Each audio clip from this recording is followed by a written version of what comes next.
Today's video is sponsored by HelloFresh.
So welcome back everyone, Mike here. It is an absolutely beautiful afternoon here in Pennsylvania. I'm up here by the new building taking care of a few things, and then we're gonna head down to the wood yard. We're gonna talk about something that I just ordered for that. I just got off the phone a little bit ago and I got something coming for the KX57. It should be here sometime 1st of January, I believe, but we'll go over that in just a bit. Just knocked the forms off this concrete here for the flagpole. Take a look at that quality broom finish there. I did that. I hope Tom doesn't see that from Concrete with the Hosses. He'll want me to come out and help him on all his jobs. That's a joke, by the way. But this is all going to get covered up here anyway. The pole will go in there. Big Sasquatch, he'll sit right there in front. This will all be filled in and kind of build up around here a little bit. We'll landscape this area, but it should look pretty nice. As far as getting this pole stood up, I have a couple ideas, and there are several people in the comments had some good ideas as well. I think what I'll do, we'll see. I gotta wait about 11 or 12 more days before I set it. Tom said wait 14 days because all that concrete in there takes a while to cure. But what I'm thinking, you know, this is the bottom of the pole right here. we'll carry it out there in the parking lot and get it turned around or whatever, and have the excavator sitting where we're at right now, and put the bucket out there as far out as I can reach, and I'll rig something up on the bucket with some carpeting or some towels and get this thing strapped to that bucket really well so it can't move, and then just lift it up like this, tilt the bucket out, and I should be able to get it vertical and swing it right over into place. And then use an extension ladder, because we'll probably get up about 12 or 15 feet up the pole, say 12 feet up. I don't know, we're just gonna have to see, but get about 12 feet up. Yeah, it should work. I just have to make sure I have it very secure to the bucket. Last thing I want to do is have this thing falling over. I did think about maybe just strapping in the center of it. I think I could reach to the midway point with the bucket, you know, with the excavator, but my concern is turning it and getting it stood up. I don't know, I'd rather have it fixed tight to the bucket, stand it up, swing it over, set it in the hole, go up with a extension ladder and take all the straps off of it. I think that may be the solution. I can't wait to get that up though. That is a beautiful flagpole right there. That's from Liberty Flagpole. It'll look good. But anyway, let's head down to the wood yard. I'll show you what I got going on down there, and I'll tell you what I ordered for that.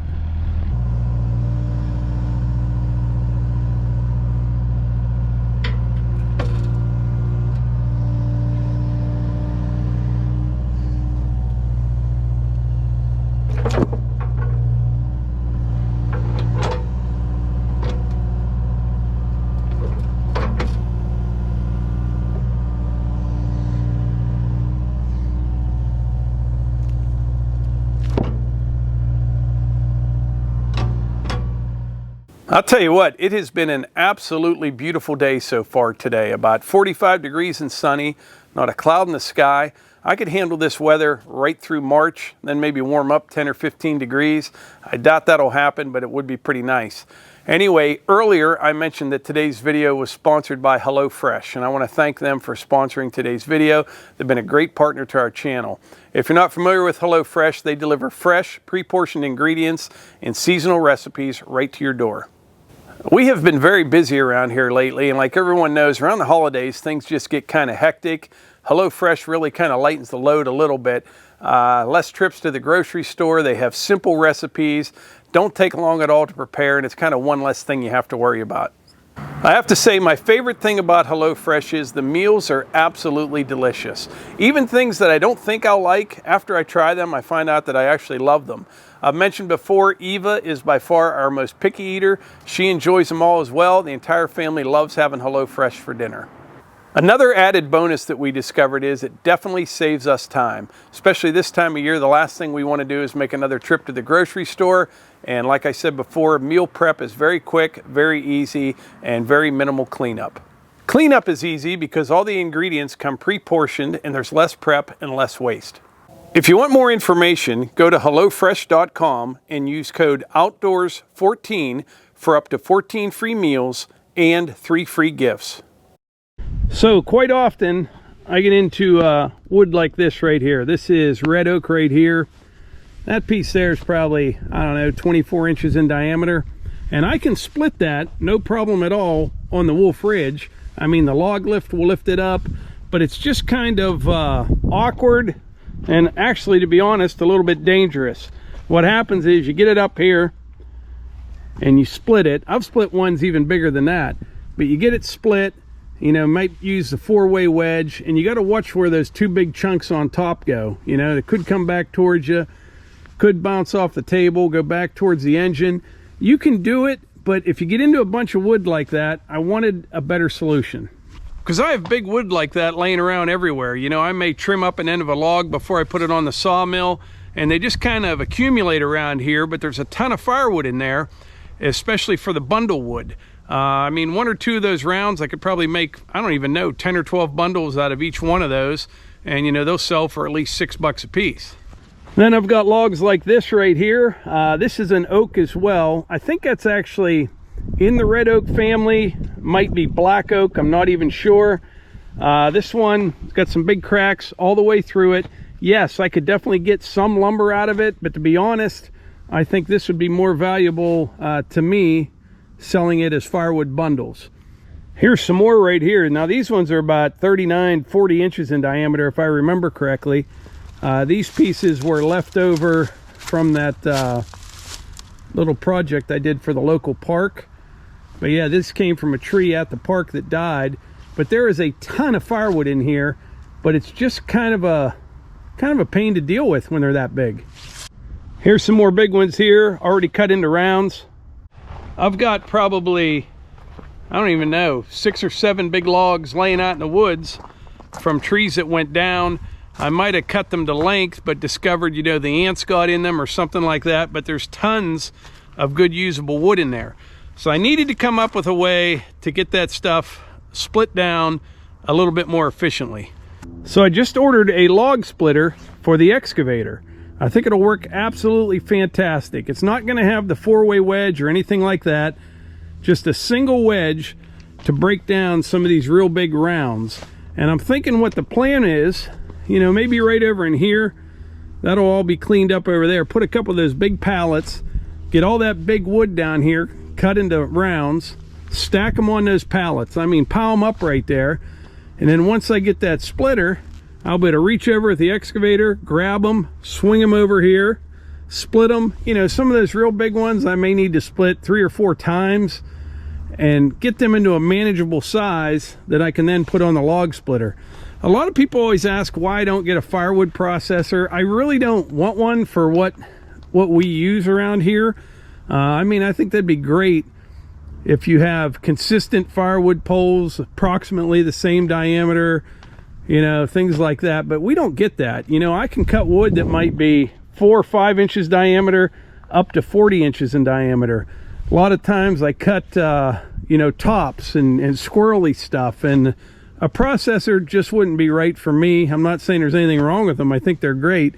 But for what I do, I really like this splitter right here. I just need a way to take this big stuff and get it down to size to make it more manageable. Because like I said, there is a ton of firewood in something like that log right there. Now we'll go over, you know, the make and model and all that once I get it. But yeah, that's what I got coming for the excavator. And like I said, it should be here sometime 1st of January, I'm guessing. Now I considered one of those splitters for a skid loader or a track loader. I ordered that new SVL 97-2 skid loader. The only thing I don't like about the ones on the skid loader is you're constantly moving that machine around trying to position everything. And there's nothing wrong with that if you're in a good hard surface. But you know, a lot of times I'm down here cutting wood and it's kind of sloppy and wet out and muddy, and you know how I don't like mud.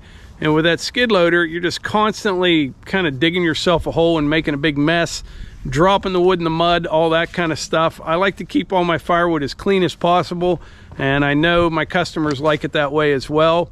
And I think with the excavator, it'll be the ticket. You know, it's going to sit still, swing over, grab a big round, swing it back over, split it. It'll go onto the Wolfe ridge, into the firewood bunker, or into the bins for bundle firewood. I think it'll work out perfectly. So that's the plan, and I'm sticking to it, and I can't wait till it shows up and put it to work. But while we're on the subject of wood, remember, must have been 2-3 weeks ago, maybe even a month ago, I took you guys down the road to a job. Somebody's having their property timbered down there. I cannot believe the amount of wood that they've taken out of there. I don't even know how many loads. As I'm down here working during the day, I'll see the trucks go by, but they have been cutting on like 60 some acres now for a month, and just load after load. I didn't realize there's that many good trees in there. And it's funny because when you drive along the road, you just look up in there, you're like, ah, there's nothing real big right up in there. They must be down over the hill in the big stuff. But now today I drove by and they're cutting stuff right along the road now, and it's deceiving. Even all the time I spend in the woods, when you just look out there, you think, ah, those trees aren't really that big, until you see them on the ground. So they're still cutting down there. And I called the sawmill. You know, at first I thought it was just somebody logging it and then selling the logs. Well, here a sawmill, I guess, bought the tract of land, or bought all the logs, and everything's going to that mill. And I asked them, I called him twice, I don't want to bug him, but at first I wanted to buy some saw logs off of them, and he said that they're going to use everything they have. but they may have some firewood poles. So I called back last week, talked to him again, mentioned it again. I just said, hey, give me a price on a couple loads of firewood poles, and he said he'll check around, but I still haven't heard from him. So I don't think he's interested in selling anything. What I may do though is once they get out of there, I may talk to the landowner themselves and see about going in there and getting some tops. I could take the dump trailer down and the excavator, just what you see driving down the road. I mean, you know, on a nice big red oak, they may take the first 30 feet of it, but there's a lot of good wood left after that without even messing with the small limbs. I mean, a bunch of 8, 10, 12-inch stuff. So I think I'll do that. I'll wait till they get out of there, talk to the landowner, and then maybe this winter when it gets cold and freezes up, that may be something I could do for a good source. Plus, it's close to home. Like I say, take the dump trailer down there and the excavator, spend a couple days, I could get a lot of wood out of there. But anyway, all this talk of wood makes me want to split some.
I leave this piece of maple right here as a reminder to kind of pay attention to what I'm splitting.